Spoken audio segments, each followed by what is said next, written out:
बिस्मिल्लाहिर्रहमानिर्रहीम। दोस्तों, मलिक सिराज अहमद आपकी खिदमत में हाजिर। 31 जनवरी 2024 पाकिस्तान में होने वाले आम इंतखाबात जो 8 फरवरी को हो रहे हैं कि बकिया 7 दिन, 8वें दिन पोलिंग होगी और इसी वक्त बैठे हम आपको जो है ना उसके नतीजे बता रहे होंगे। पाकिस्तान में गुज़श्ता 2 दिनों के अंदर पॉलिटिकली बहुत बड़ी डेवलपमेंट्स हुई हैं। कुछ अमन अमान की सूरत हाल भी जो है ना डिस्टर्ब हुई है।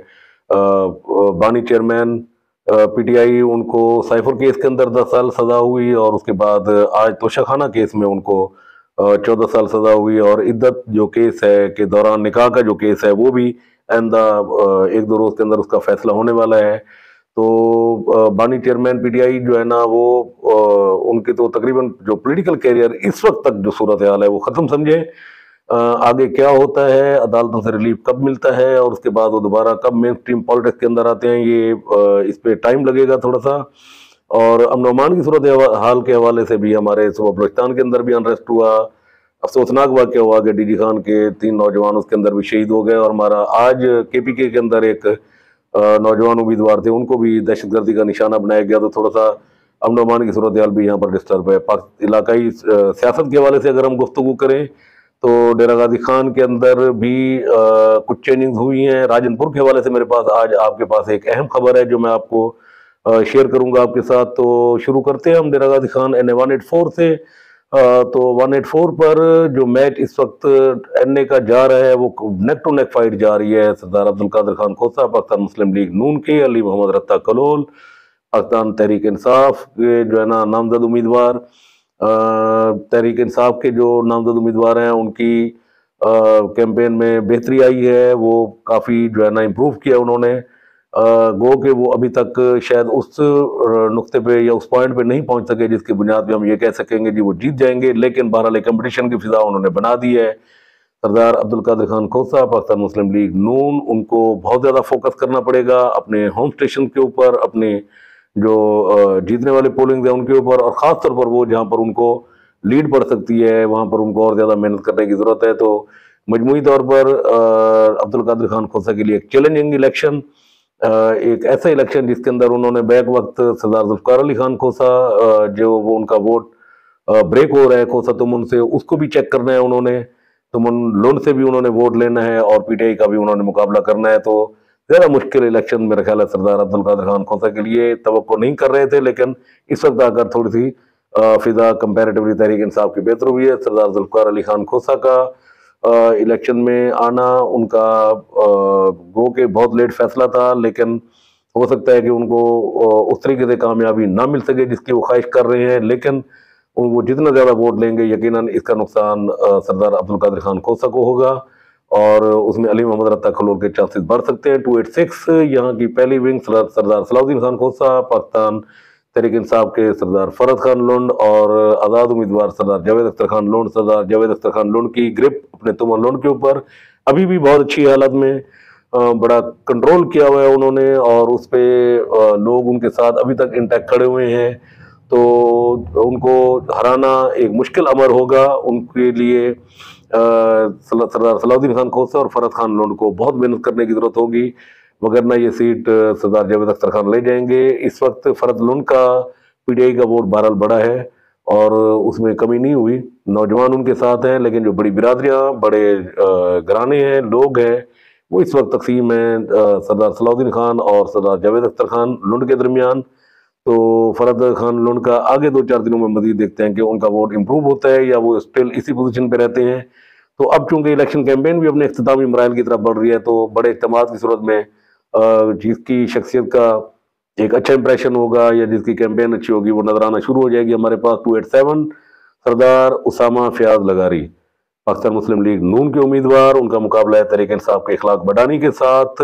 सरदार उसामा फयाज लगारी को अपनी जो लगारी साइड की यूनिट काउंसिल हैं गौसाबाद से लेकर उनको द्रामे तक अपने इस मजबूत जो हल्के हैं उनके ऊपर फोकस करना होगा, मैक्सिमम वोट लेना होगा। यहाँ पर कहीं पे वो सुस्ती नहीं कर सकते, कहीं पर कमी बेशी उनके लिए नुकसानदेह साबित होगी, क्योंकि आगे जब तुम उनको से में वो दाखिल होंगे तो उनका मैच पड़ेगा पीटीआई इखलाक बडानी के साथ।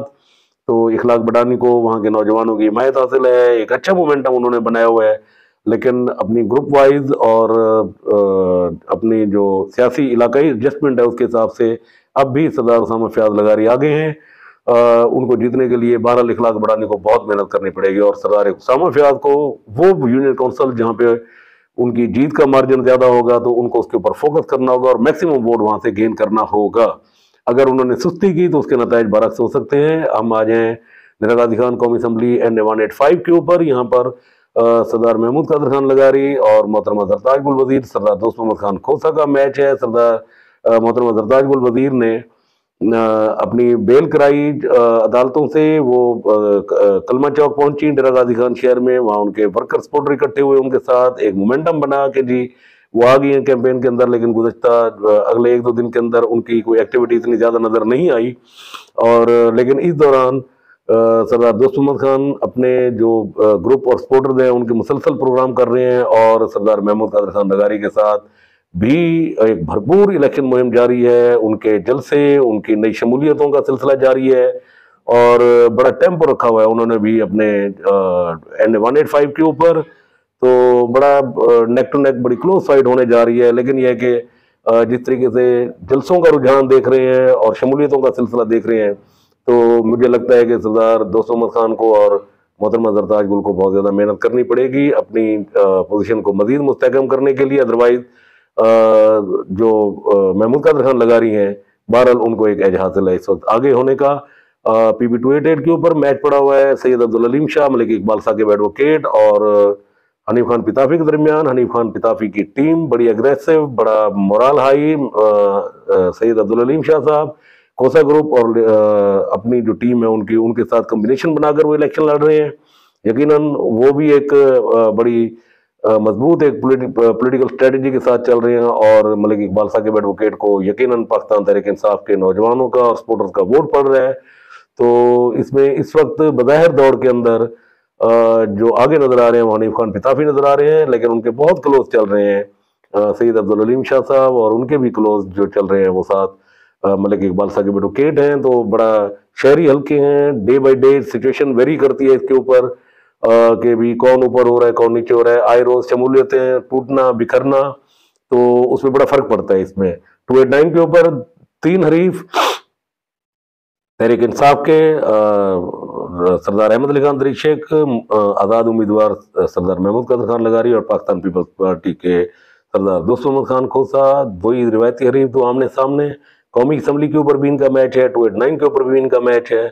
एक ही हल्का है जो बेस कर रहा है किसी की हार और जीत के ऊपर, वो है PB 289 के देहाती एरिया और खासतौर पर कोट छुट्टा। यहाँ पर जो बंदा लीड लेगा यकीनन वो विनर होगा। उसका अगर वो शहर के अंदर कंपटीशन में है तो यहाँ ऊपर वाले एरियाज के अंदर लीड लेने वाला वो यकीनन विनर होगा। तो देखना यह है कि डीडी खान शहर में कितना फर्क पड़ता है और उसके बाद जो वो फर्क मुजाफात इलाकों में जाकर पूरा होता है या वो कायम रहता है तो ये हार और जीत का सबब बनेगा। तो रिवायती हरीफ आमने सामने, मजीद 1-2 दिन और लगेंगे इसको क्लियर होने में।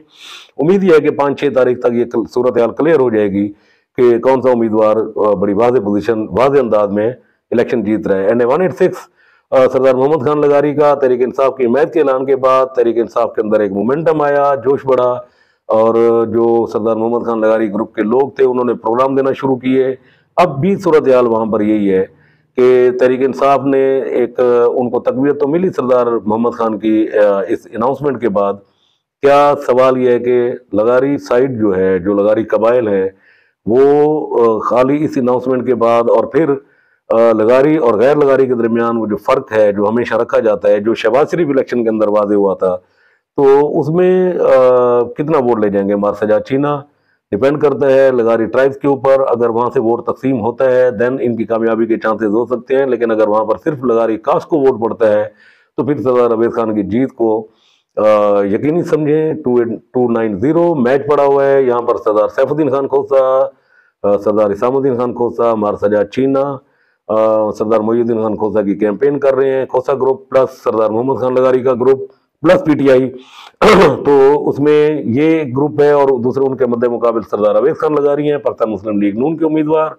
यहाँ पर बड़ी क्लोज फाइट हो सकती है थोड़े बहुत मार्जिन के साथ, क्योंकि पिछली दफा भी इस हल्के में 2018 का मादरत 2018 के आम इंतखाबात में यहाँ पर महमूद सरदार महमूद कादर खान लगारी, और 2018 के आम इंतखाबात में इस हल्के से पाकिस्तान मुस्लिम लीग नून के सरदार महमूद कादर खान लगारी थे और पाकिस्तान तहरीक इंसाफ के सरदार मोइनुद्दीन खान खोसा। तो 2000 का फर्क, 2000-2500 के करीब फर्क पड़ा था। कोई 42-42,500 वोट था मोइनुद्दीन खान का और 40,000 के करीब था महमूद कादर खान लगारी का। तो अब भी इतने ही मार्जिन के साथ ये सीट ऊपर नीचे होगी।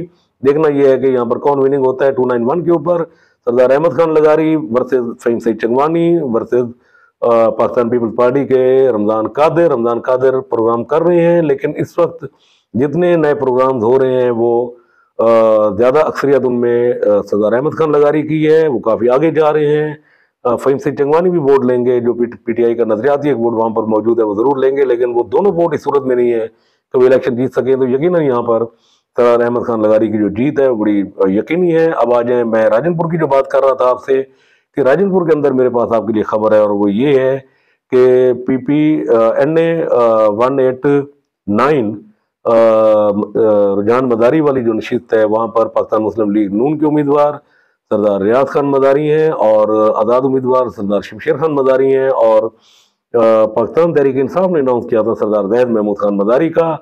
तो सरदार जैद खान मदारी की मेरे ज़राए के मुताबिक गुज़श्ता 2 दिनों के अंदर मुलाकातें हुई, जिसपे उनको कहा गया कि जी आप मेहरबानी करें और इस इलेक्शन के अंदर आप, क्योंकि बहुत लेट अनाउंस हुआ है, तो आप अपने किसी एक उम्मीदवार का फैसला करें। तो उनके मुज़ाकरात कामयाब हुए। मेरे ज़राए ये कहते हैं कि जी सरदार जैद महमूद मदारी इस वक्त अनाउंस किए हुए वो शमशेर खान मदारी की हिमायत कर रहे हैं और उन्होंने उनके हक में फैसला दिया है। बदले में एक कंडीशन रखी गई थी, वो ये थी कि PP 295 के ऊपर जो शमशेर ग्रुप है, शमशेर मदारी ग्रुप है, वो हिमायत करेगा सरदार अवैस खान दरिशक की। उस पर उनका इत्तफाक राय हुआ। आज के दिन में भी सरदार जैद महमूद खान मदारी के जो सपोर्टर थे उन्होंने प्रोग्राम दिए शमशेर खान मदारी को। तो इस वक्त राजनपुर की वाहिद कौमी असम्बली की नशिस्त NA 189 जिसमें मदारी सरदार आमने सामने है, उसमें सरदार शमशेर खान मदारी इस वक्त बड़ी वाज़ेह अक्सरियत के साथ आगे जा रहे हैं। तमाम बड़े धड़े उनके साथ मौजूद हैं। उसमें सरदार फरत अजीज खान मदारी, उसमें सरदार अली शेर खान मदारी, उसमें अब सरदार जैद महमूद खान मदारी, उसमें वली हमजा जो है वो भी उसके अंदर हैं, सरदार खिजर भी हैं। तो ये एक बड़ा धड़ा है जो इस वक्त शमशेर खान की सपोर्ट कर रहा है। तो यहाँ पर NA के ऊपर कम से कम सरदार शमशेर खान की जो जीत है वो यकीनी नजर आ रही है।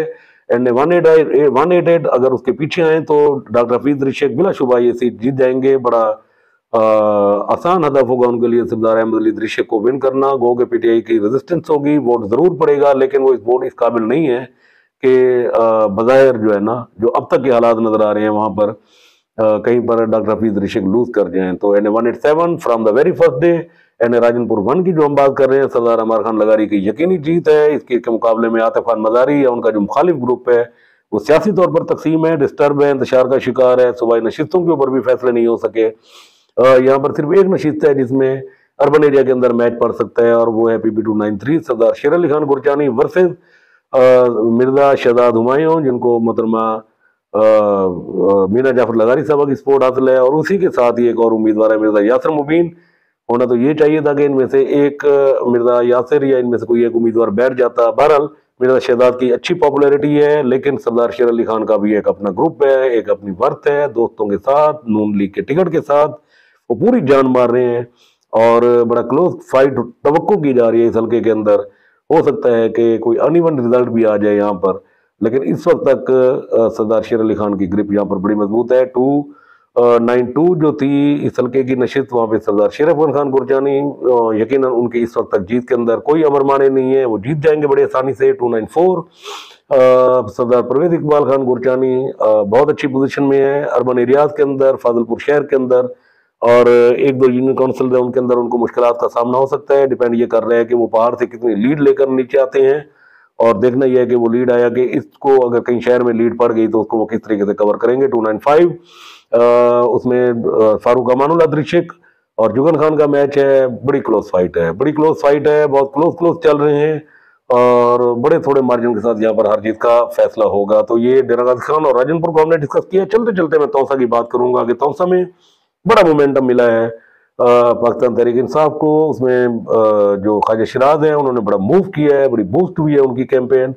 इस दौरान नून लीग के जो मीर बादशाह कैसरानी थे PP 284 के ऊपर, वो बड़े कमजोर जा रहे थे। सरदार अमजद फारूक खान खोसा जो NA के उम्मीदवार हैं, उन्होंने मुमताज भुट्टो और उनके दरमियान जो एक झगड़ा चला आ रहा था उसको खत्म कराया कि किसी से किसी की पोजीशन बेहतर हो, तो कंपैरेटिवली उनको रिलीफ तो जरूर मिला है। लेकिन इस वक्त तक जो मेरी मालूमात हैं वो ये हैं कि PP 284 के ऊपर कैंपेन के हिसाब से, जलसों के एतबार से, शमूलियतों के एतबार से पहले नंबर पर हाफिज ताहिर कैसरानी जा रहे हैं। उनके बाद सरदार जाफर खान बुजदार और उसके बाद मीर बादशाह खान कैसरानी। जो मैच पड़ेगा वो हो सकता है किसी मरले पे आकर बड़ा नेक टू नेक हो जाए, बड़ी क्लोज फाइट हो जाए। लेकिन हाफिज ताहिर कैसरानी जो है ना इस वक्त अपनी कैंपेन के एतबार से बहुत आगे जा रहे हैं। एंड PP 285 जो है वो तौसा शहर और उसके मुजाफात के ऊपर मुश्तमिल है। यहाँ पर 3 खाजगान और एक मलगानी सरदार। 3 खाजगान में फिर कभी एक ख्वाजा ऊपर, कभी एक ख्वाजा की पोजीशन थोड़ी सी डाउन होने लगती है। तो बहरहाल यहाँ पर ख्वाजा दाऊद, ख्वाजा निजामुल महमूद और ख्वाजा सलाउद्दीन अकबर और प्लस अकरम खान मलगानी मैच है। और इसमें मेरा ख्याल यह है कि यहाँ पर हार जीत होगी वो खाजगान के दरमियान होगी। उस पर ख्वाजा निजामुल महमूद और ख्वाजा सलाउद्दीन अकबर को बहरहाल कंसिडर करना पड़ेगा। उस पर डिपेंड ये करता है कि किसी मरले पे सरदार अकरम खान मलगानी भी ऊपर आ जाएं। तो बहरहाल ख्वाजा दाऊद को भी इस वक्त एक बूस्ट मिल रहा है कि बुजदार ग्रुप जो है ना वो उनकी मुकम्मल भरपूर कैंपेन कर रहा है। तो हमने डर गाजी खान, तौसा और राजनपुर के जो हल्के थे उनका एक ओवरव्यू लिया आपके सामने। होपफुली आपको अगले 1-2 दिन के अंदर जो मजीद पोलिटिकल डेवलपमेंट्स होंगी उसके साथ आपकी खिदमत में दोबारा हाजिर होंगे। और इसमें एक चीज़ वो है जो इस वक्त तक पॉलिटिकल सिचुएशन चेंज हुई है उसमें NA 184 जिसमें सरदार अब्दुल कादिर खान खोसा और तहरीक इंसाफ के अली मोहम्मद रत्ता खलोल, इनके दरमियान मैच थोड़ा सा टफ हो गया है। और उसमें NA 189 राजनपुर, वहाँ पर सरदार जैद महमूद मदारी का पैचअप होना और शमशेर मदारी की पोजीशन बेहतर होना। और उसमें जो 293 है उसके ऊपर भी मैच पड़ जाना। 295 के ऊपर मैच पड़ा है दृशक सरदारान के बीच। 296 के ऊपर अब दृशक की पोजीशन बेहतर हुई है। और इसी तरीके से अगर हम 286 के NA 186 के ऊपर आए तो सरदार मोहम्मद खान का विड्रा करना और फिर उसके बाद PTI को थोड़ा सा बूस्ट मिलना। लेकिन लगारी और गैर लगारी फिर और आइडियालॉजी और उसके बाद अवैध खान की ग्रिप और उनके प्रोग्राम, ये भी एक थोड़ी सी पॉलिटिकल सिचुएशन यहाँ पर चेंज हुई। तो कब सारा डेवलपमेंट होने जा रही है मजीद भी आगे 1-2 दिन के अंदर काफ़ी जो है ना चेंजिंग देखने में आएंगी। उसमें इतलात मिल रही हैं हमारे पास। इंशाल्लाह जैसी वो मैच्योर होती है आपके साथ डिस्कस करेंगे। कल तक के लिए इजाज़त चाहूँगा। आखिरी रिक्वेस्ट आपसे कि हमारे चैनल को सब्सक्राइब कीजिए, हमारी वीडियो को लाइक कीजिए, शेयर कीजिए और कमेंट ज़रूर कीजिए अपना, ताकि हम आपके लिए मजीद कोई चीज़ जो है ना जो आप पूछना चाह रहे हो तो वो भी आपके लिए ला सकें। कल तक के लिए इजाज़त। अल्लाह हाफिज़।